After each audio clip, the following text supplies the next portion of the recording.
Ladies and gentlemen, welcome to Conversations with Love. My name is Lee Collver-Richards, and I have the great pleasure of being live today with Lucky McCullough, Wellness with Lucky. Lucky is an author of two books that I know of, and we're going to ask her about her newest one, Willing Souls and Quiet Your Mind Chatter. I am Lucky, and I'm excited for you to listen to my podcast. It's called Quiet, or I should say, Quiet Your Mind Chatter. I'm so excited. I want to shout it from the rooftops. Quiet your mind chatter. It's so funny because when I say the name of my podcast, almost without exception, everyone has said, is it about meditation?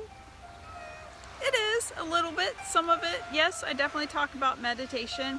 I offer wellness tools in my podcast that are tools that fit into your life as your life is right now. You don't need to make overhaul changes, right? Go on some mountaintop silent retreat for 10 days before you can get quiet in your head. I don't know about you, but that is not available in my life right now.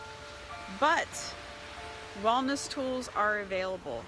Every podcast episode, I offer one or more wellness tools that you can start working with as soon as the episode ends. And then the next time the podcast comes out, you get another wellness tool and you get to work with that. I'm so excited for you to listen to it and to find that peace and joy in your life. And I get to be a small part of it. So thank you for the opportunity. You can listen on my website, Wellness with Lucky, or you can listen to my podcast, Quiet Your Mind Chatter, anywhere you listen to podcasts. From the island of Maui, here in the heart of Hawaii, I'm Lucky. I love you so much, and I send you light and love. Aloha. Aloha. Ladies and gentlemen, Lucky McCullough, welcome to Conversations with Love. This is our first together on this show, and to open our sacred space together, our musical conductor, Ayara, is unwell and under 20 feet of snow in Mount Shasta, but her spirit is with us. So I have been given the Queen's Prayer, Ke Haloa o Kahu, by Queen Liliuokalani, the last member of the royal family to rule the Hawaiian Islands.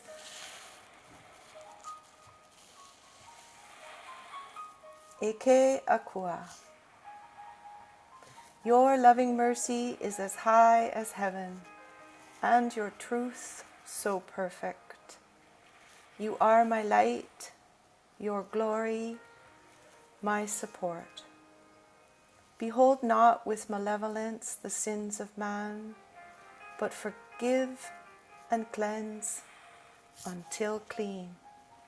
And so, O Lord, protect us beneath your wings, and let peace be our portion, now and forevermore.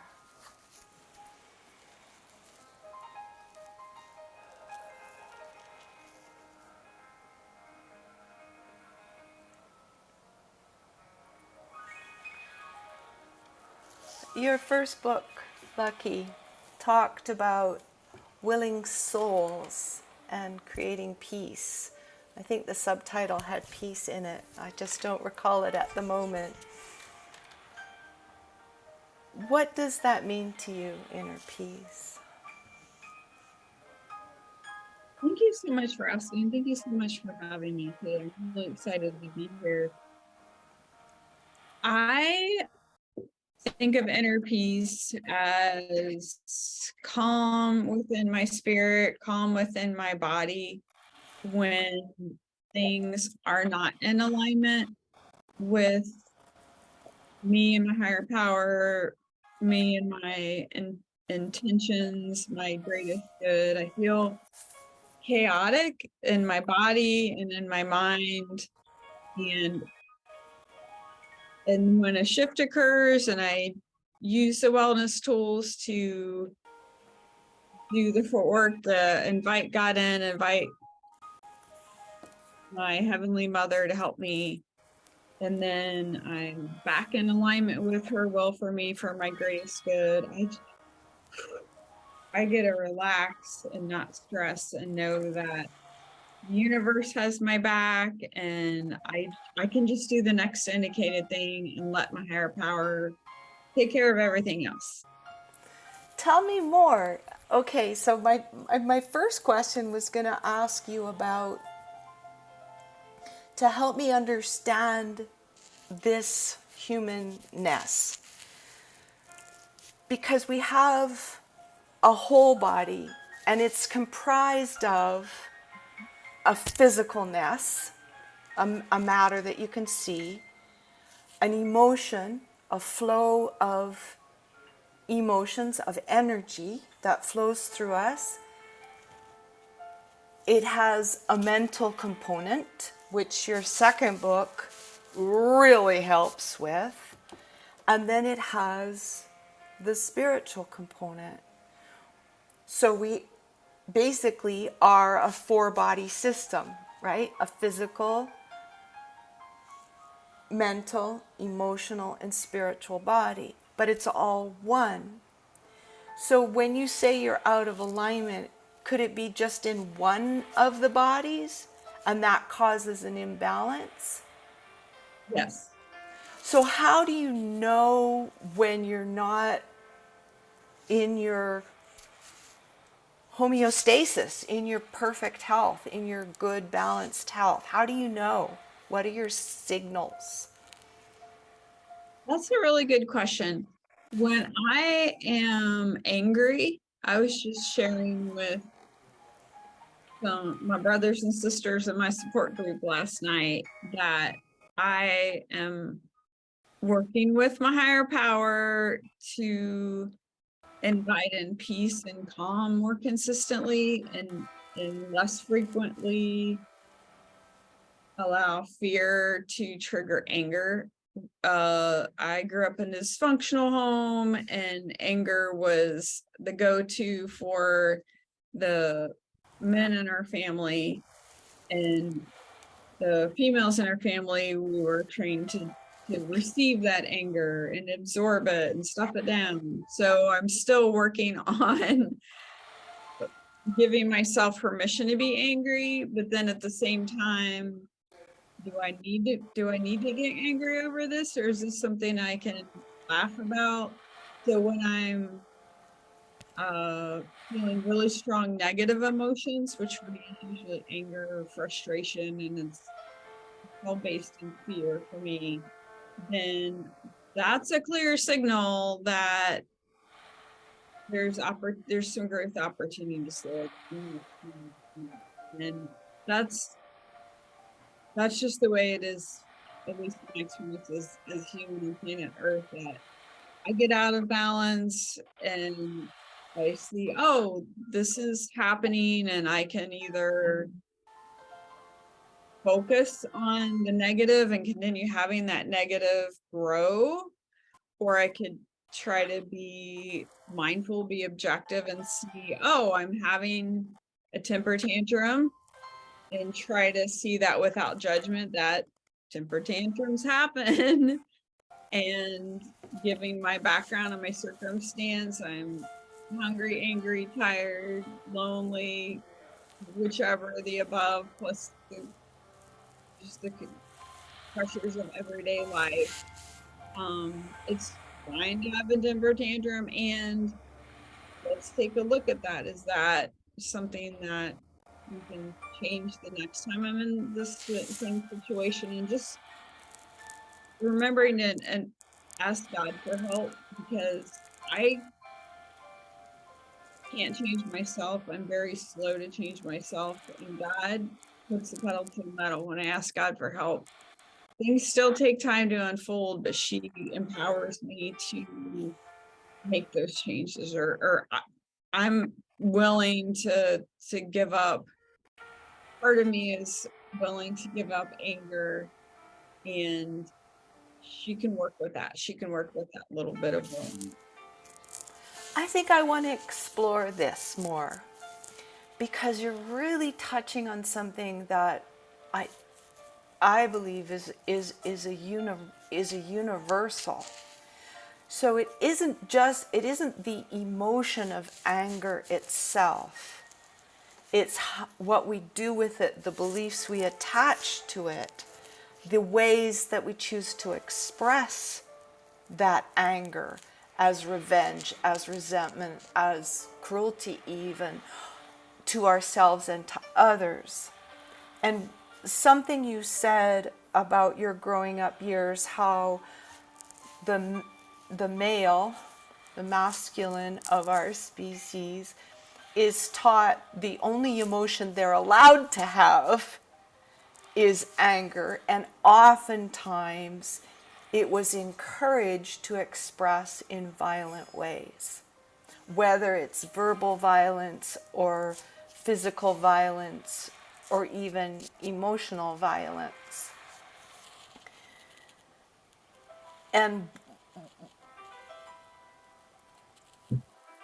when the emotion of anger rises up in the body, is it a physical sensation for you first?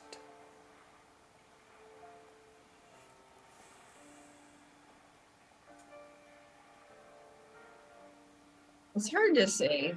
Okay, it just depends on what's prompting it. My mind and my body, my gut. One probably starts before the other, but they're pretty close together. It's lightning fast, right? The emotions, it can come up lightning fast, yes? Probably body, if anything, leads. Okay, so the emotion of anger. Let's talk about what that is. Can we describe it for a minute? What is that emotion? What is that energy? For me, a lot of times, Lee, the energy is entitlement. There's victim role was in martyr role. That was the women and girls in my family, my mom and me and my sister. And then that comes with the self-pity and feeling less than and helpless. And then the flip side of that is entitlement. So when I'm angry, it was like I was at a deficit. I wasn't allowed to feel any feelings other than gratitude for have a roof over my head. Yes, I'm being abused, but hey, at least I have food to eat. Could be worse. And then the pendulum always swings until it finds balance. So you can only take so much of that, and then the pendulum swings the other direction.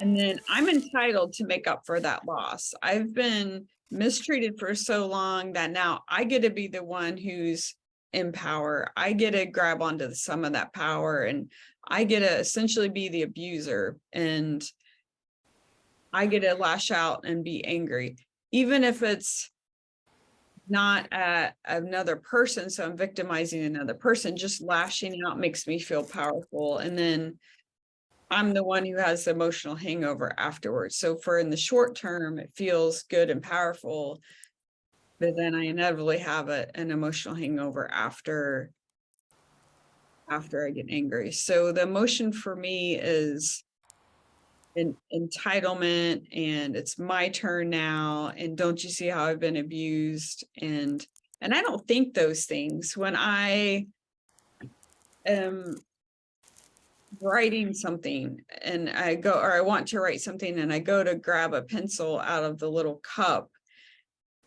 and I'm focusing on three things at once, so I don't pay attention to grabbing the pencil, so I drop it and it rolls on the floor. Well, my back is healing, and so when I bend over to pick things up, sometimes it hurts my back, and then I'm frustrated with myself because the pencil should be easier to grab, and I have 5 things to think about, and I don't want to stop to think about grabbing the pencil, and then it fell on the floor, and now my back hurts, and I've been doing all these physical therapy exercises very consistently for a long, long time. And why is my back still hurting? So all that is triggered from, I mean, the in the moment thing is the pencil and dropping it on the floor, and I'm frustrated with myself. I'm frustrated with the physical world, because in my mind, I want to be God and just have things levitate to me and not have to deal with the physical body and the pain and the picking it up, and then the pencil gets dull and I have to stop and sharpen it again. So all those things are happening and making me feel angry. Wow. And it's all from the childhood stuff that, you know, I've been calm long enough. I can only be calm and grateful long enough and serene.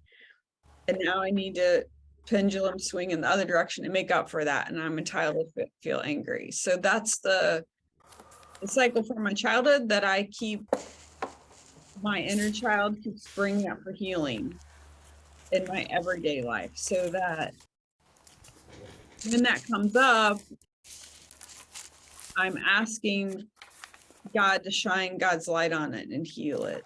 I'm not sure exactly like the magic formula to make that happen. I don't know that, but I keep being open to God's will, keep asking for God's help with that, and all the other things that I need healing with. And then whatever God nudges me to do, I do that. This morning, I went for a really pretty hike at sunrise, and I did my physical therapy, and I get to meet with you and talk about spiritual topics. And then I cook some food that's healthy I get to eat later. So all of those things I know for sure are for my greatest good, for my healing.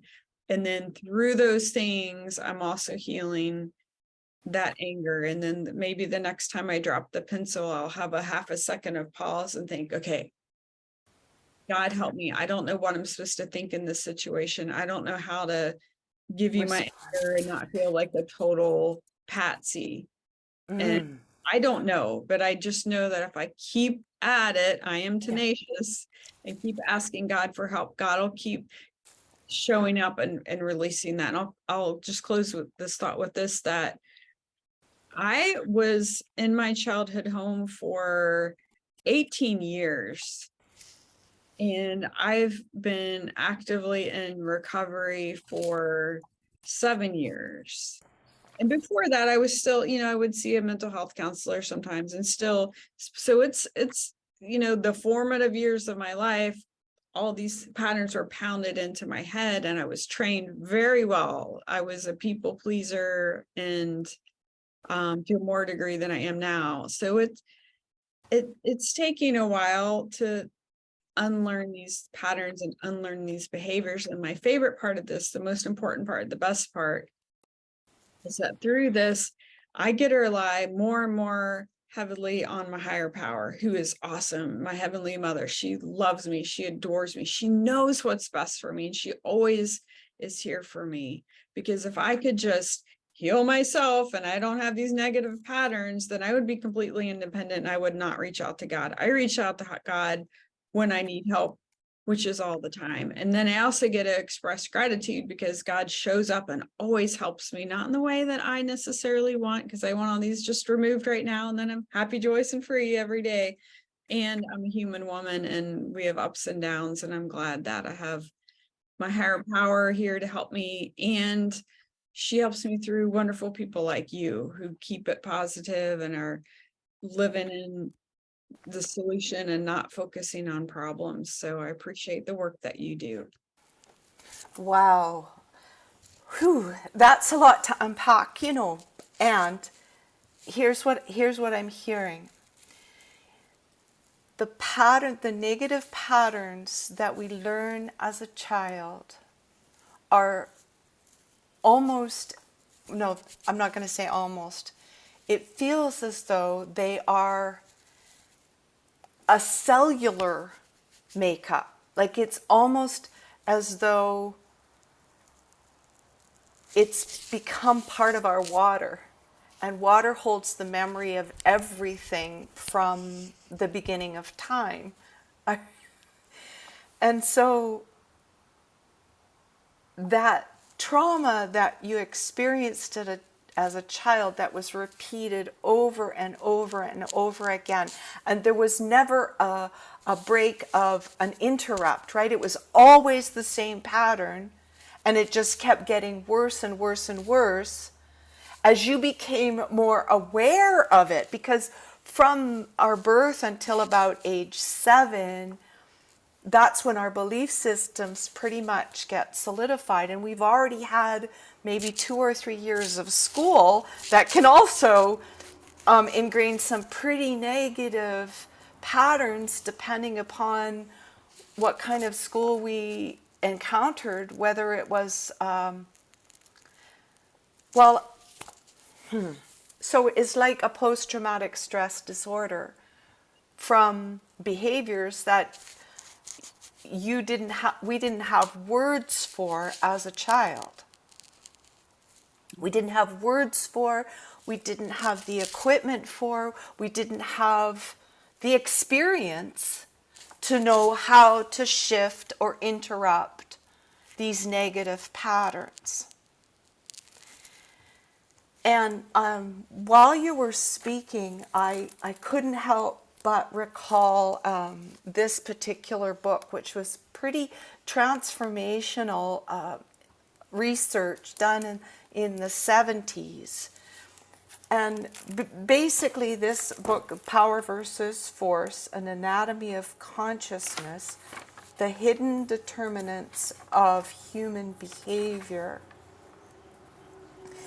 And in this, Dr. David Hawkins wrote this book. And he said, to explain that which is simple can be difficult indeed. And he talks about Dr. Goodhart and Dr. John Diamond, who determined that positive or negative responses occurs with stimuli that are both physical and mental. So when you were talking about anger and frustration, I just felt to pull this book, and he calibrated the levels, the frequency, the measurement of these human emotions that we all have experienced at one point or another. And the higher the vibration, the higher the frequency. So, for example, when you spoke of your Divine Mother, I'm not sure how you called this relationship, but you basically, your entire body lit up, and you described what to me feels like unconditional love. And unconditional love calibrates at 1,000. And anger, the energy level of it, a measurement of energy, calibrates at 150. And at that frequency, the human cells are not operating at a high enough energy, electricity, power generator to be able to replicate healthily.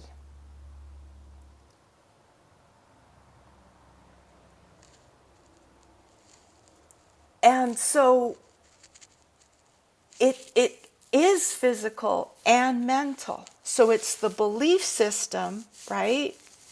And it's also in our physical bodies, that PTSD, that post-traumatic stress disorder.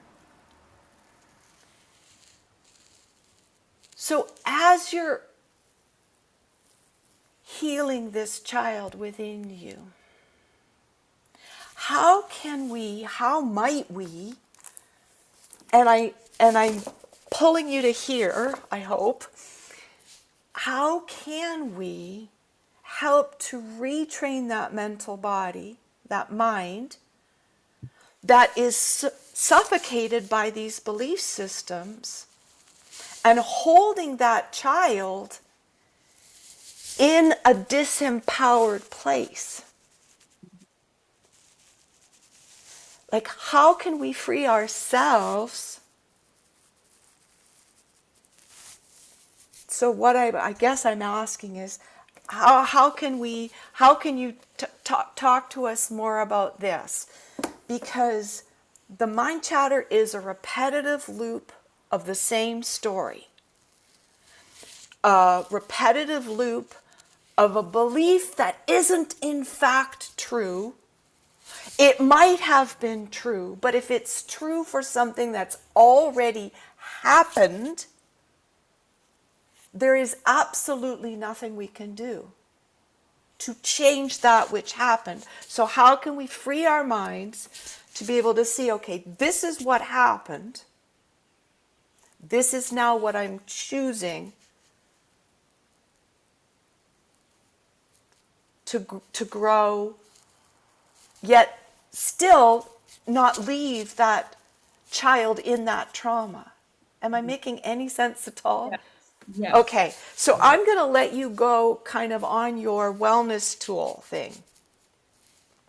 Because also when you were talking about, I want to embody this highest part of my nature that I know is real. When you said, I want to be God, I want to behave as the God I am. From the place of this unconditional love, right? And you wrote about it in your introduction. And this is the sentence that really struck with me. And I journaled about it this morning. As you begin practicing wellness tools, you will come to see a realistic picture of your own importance. I'm just going to stop it there. It goes on. There's more. We'll get to it. But I just want to stop it there because that for me was a key. It was a big key. Thank you for that. I am going to read from a little further into the book. This is on page 24. To create an incredible life, all that is required today is a micro drop of faith to take your first baby step into the unknown. And then tomorrow, another step. Incrementally, you will inch further and further away from your old self who labored under the illusion of scarcity. New you will be powered by the belief that an abundance of love is always available. With every little act of self-care, the new you will demonstrate that you are worthy of the very best this life has to offer. And that's actually a passage that I've been working on memorizing because that helps me in my life to know that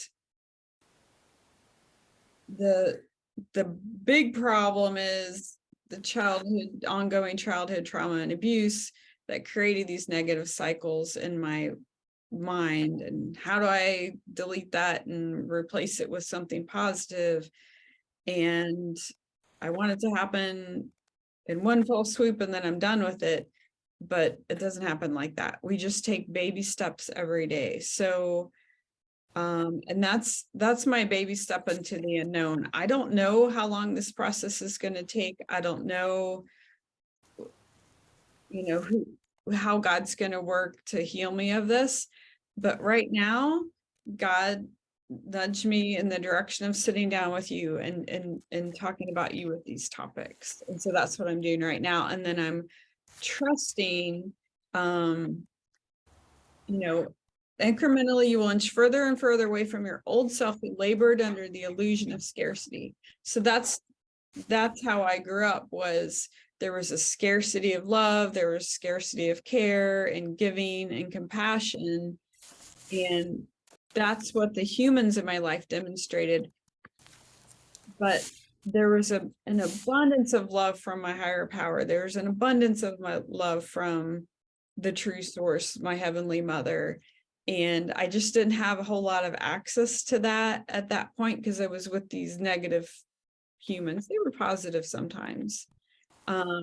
So as an adult now, God and I are co-creating a safe life for me, a wonderful life, a happy life, still with human struggles for sure, but more and more free from the illusion that I'm living in scarcity. I need to do things to fill up that cup because I'm still kind of empty.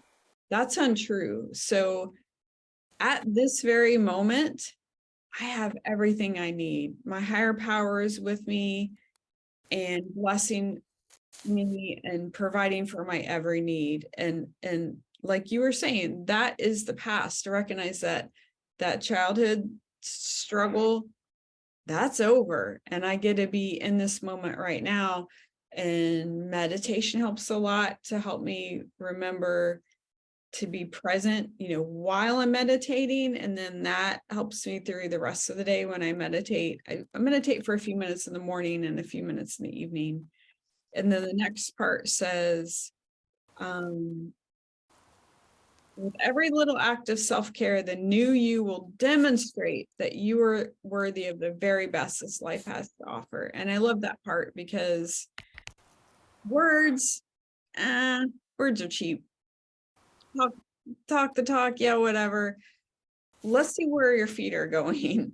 You put your shoes on and then you do what? Are you walking the walk? And so with every little act of self-care, the new you will demonstrate. My current adult woman self is to my imperfect best, demonstrating that I am worthy of the very best this life has to offer, which means healing from childhood wounds, choosing an adult life where I get to travel and have enough finances, financial stability that I can co-create wealth. So I'm coming up on a big trip. I'm excited about it. Pay for that ahead of time and not incur debt. And I'm still actively saving for retirement. And those are self-care ways that God and I are co-creating on a regular basis. And from that, I feel healthy and strong, and there's balance because yes, I'm doing the inner work, self-care of healing. And if I'm doing that and I'm in oodles of debt and I don't move my body, so my body feels like junk, and I'm not eating wonderful foods, and my body feels like, so God and I have been helping me to co-create a wonderful life where there's blessings and success in every facet of my life. And if I look at the next year ahead, how in the world can I do all those tasks? That's overwhelming. That's impossible. I'm not living the whole year ahead. Right now, in this moment, I get to sit and talk with you about these wonderful topics and just doing that little bits of self-care each hour throughout the day and trusting that my footwork is going to be partner with God, and God's going to create the universe, whatever your word is for that, a wonderful outcome. Wow. So let's celebrate that little girl who has grown into this beautiful woman who's choosing to parent herself from the highest level of spiritual, emotional, mental, and physical balance. That's really cool, Lucky. I agree. That's super cool. And so I still feel like there's more to talk about this emotion of anger, because I feel as though still in my life to feel to recognize when I'm angry and recognize what has triggered it. That awareness to me is an empowered state. So the negative emotion of anger, it's like you said, it's very fast. And what I'm getting from this conversation is a real empowerment, Lucky, about this emotion of anger. Because the more conscious I become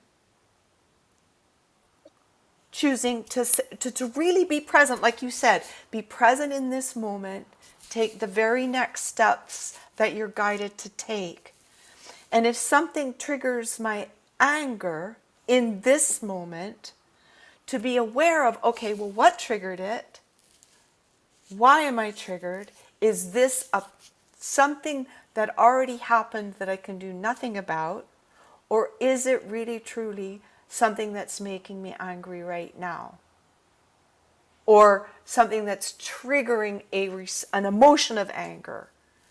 And maybe it's just a moment of that spiritual fire that just has to burn through something.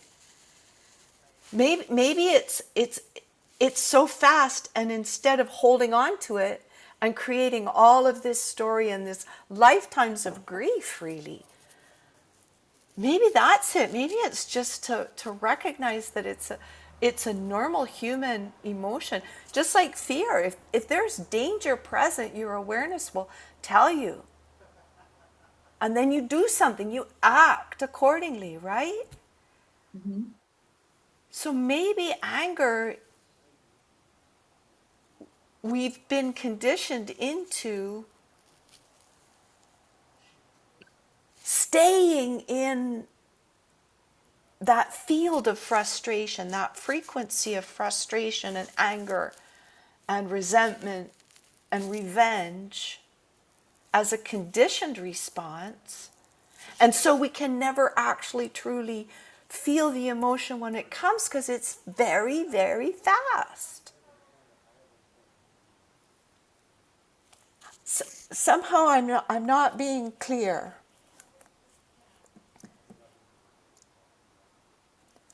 Okay, to see, you will come to see a realistic picture of your own importance.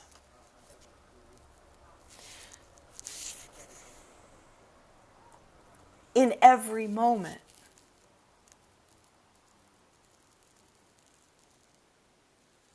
Right-sized.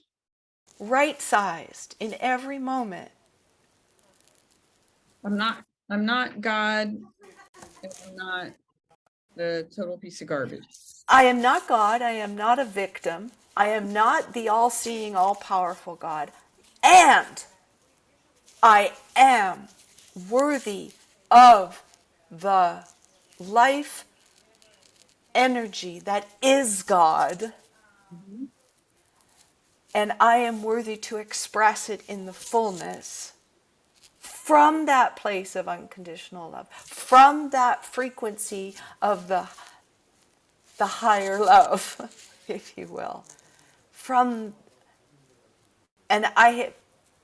It's not only my right, it's my responsibility. I have access to God. I'm worthy to have God's love. That's right. Right.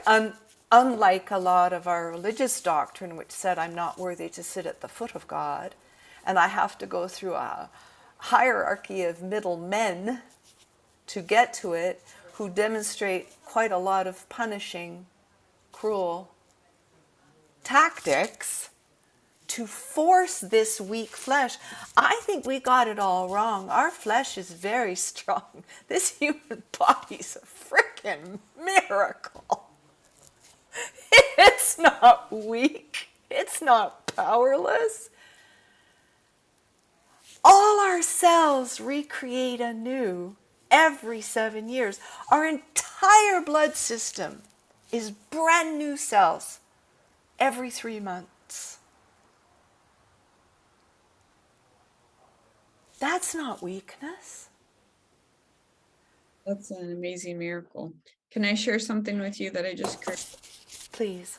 So I am at the point now where I need to move past the self-analysis of why did this trigger me? What does this have to do with my childhood? I've done lots of that. And now where I am is being entirely ready to have God remove this pattern, this thinking pattern, and trusting that when I do the footwork. God's got the hows and the whys, and anyway, so this is, I do better when I write down a little checklist. It ends up being really big. So when I experience anger, the instruction is to pause, and then you open the little card, and then choose gratitude to God. So, and then I have 5 little check boxes. So I'm going to do that 1, 2, 3, 4, 5 times. And it could take me 5 days, do it once a day, or I could do it over the next month. I forget to do it. And then the next day, oh yeah, it's for my grace good to be doing this. So that's my to-do list, is when I feel that flash of anger, I want to get angry, pause and just follow the instructions, gratitude to God, and then manufacture. I feel so thankful to God. Thank you for my lungs filling with air. Thank you for the sunshine. I get to live in Hawaii where it's warm in the winter. Thank you for the food on my stove. Thank you for this squishy carpet. I love soft, wonderful carpet.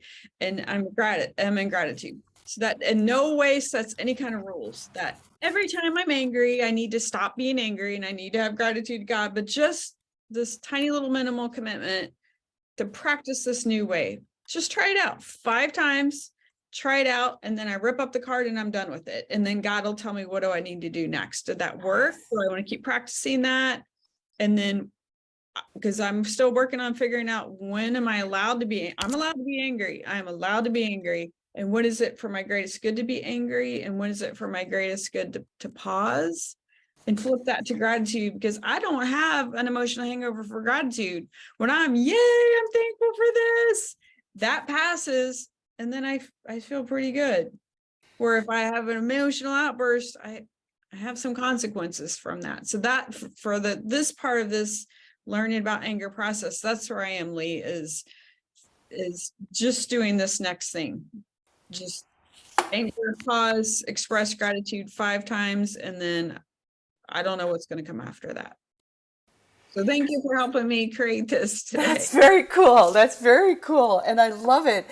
And it's like, okay, so basically all these emotions, they're meant to flow. And what I'm hearing you say is that emotional outburst. So say something triggers my anger. It could be, right? Something triggers my anger. Somebody cut in front of me and ran over my toe with their shopping cart and didn't stop or say anything, right? And maybe I get triggered with anger. Maybe I do, right? So rather than go into the story of that anger and so-and-so, blah, blah, blah, blah, blah, blah, you're saying just pause it right away, be in gratitude. And that's it. And then just let it go. And then that way, it's not that lower frequency that Dr. Hawkins talked about in Power versus Force. That lower frequency doesn't become our operating system. We're still keeping that pristine connection to the higher power. Is that what I'm hearing you say? Yes. Okay, so the important part for me is I write it down, because if I just think I'm going to do this, I'm really meaning it in the moment, but 10 minutes from now, I'm on to doing other things and I forget to do it. So I actually write it down. And for me, these wonderful little check boxes, and I get a boost of, I accomplished something, good girl, atta girl, I'll get an A+ for the day, star student. I get that ego stroking when I check off physically, take off a pencil and check that off. And then I see, this is not forever, Lucky. You don't have to give up your anger forever and change yourself and always be in gratitude instead of being angry. No, I'm just trying it out for 5 times and then seeing I don't know what comes after that, but just one, baby steps, just 5 little times over the next, whatever, week, 2, 3 weeks, maybe I'll check them all off today. okay. So in this self-love cocktail that you call your wellness tools, you have suggestions for all the bodies. Physical body is movement, healthy food, enough water, sunlight, time in nature, gratitude, mental body. Tell me some of the wellness tools for your mental body, for the mind. What are the tools? I would like to read for you. This is from the very last chapter, our journal prompts and prayers. And this one's called Self-Doubting Hero. God, I give you my fear that I don't have what it takes to fill in the blank.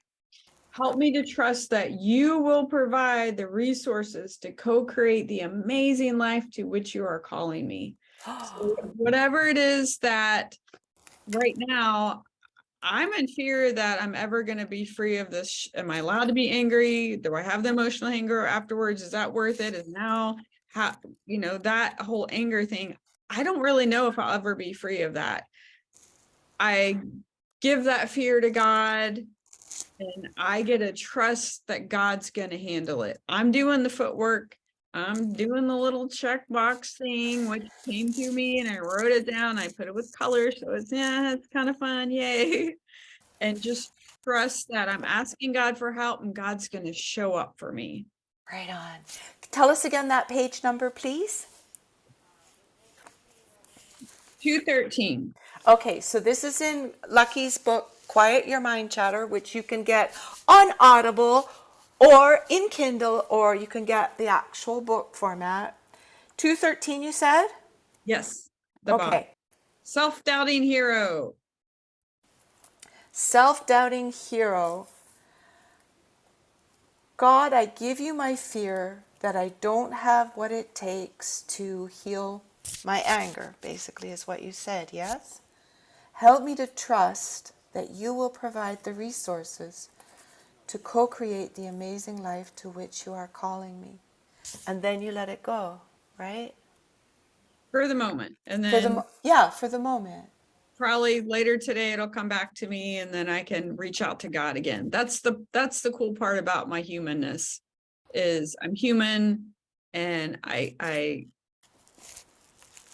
keep needing to rely on God, because it's not a one and done. It's a process, and God gets to be with me all the time because I need help all the time, and I'm asking for God, and God's never like, really again, Lucky. God's like, not a chance. Yay, she's back. Give me a big hug. I love you. So we talked about it, and this book is just full of tools. So I'm just going to mention a couple of them again. Getting into making food for yourself that is really empowering your body. So basically, it's making empowered choices. That's what these wellness tools. Learning how to make empowered choices more and more and more and more to live in this beautiful field of partnership with the source of all life. And I call it God too. So physical body, good food, movement, just moving it, being in nature, and just being grateful for whatever is on your, in your field of awareness. Mentally, journaling. You talk about journaling quite a lot. You talk about writing these phrases, and even just allowing yourself to hear your higher mind bring you the solution. Because you didn't write this book lickety-split. You had to devote a time to write. You had to allow your mind to be open enough to bring you all these brilliant ideas and ways of doing it that worked for you, that you actually used. It's not something you just did and then done. And we began the show talking about the emotional body, what emotions, energy comes into your field of awareness, into your mind, into your thought processes, and how it's connected to either patterns or something that's negative or positive, right? And turning it into a more positive direction. And when you don't know, you just surrender and you say, please, God, please, take this burden from me and show me what my next step is. So I guess for the spiritual body, because we've only got like 1 minute left, and we didn't really get into where you're, in my estimation, where your greatest gift to this modern world is. And that's a spirituality that has no religion and no rules, as it were. It doesn't have to be just one way. You get to create it yourself. So can you just briefly tell us how you spiritually coach your spiritual body, your soul, your essence, your God spark? How do you do that? Thank you for that. So in closing, I want to say that my concept of my higher power is my concept. I get to choose my Heavenly Mother as the image in my mind. And then you get to choose, everyone who's watching this, everyone around the world gets to choose their concept of their higher power, whatever that looks like. And the best way that I found to develop spirituality and to have that bloom in my life is through the mundane, is through the day-to-day tasks, where in the morning I set my timer for 6 minutes and I do my imperfect best to lie on my foam roller to do one of my physical therapy stretches for 6 minutes while I'm having conscious contact with my higher power. And I have some daily readings that I do before that. So that's in my mind while I'm doing that. Do I feel like doing that every morning? I hardly ever feel like doing that. I do it virtually every morning. And then I do the same thing virtually every evening. And then do I feel like walking up a hill every morning? Nope. I generally, 30 days out of the month, 29 days, I don't want to do it. And I do it anyway. And that's where I find God. And do I want to do this? I do not want to do this. I write it down and I do it anyway. And the more often that I'm able to do it without resistance, like this is on my agenda today, I'm going to go ahead and do it.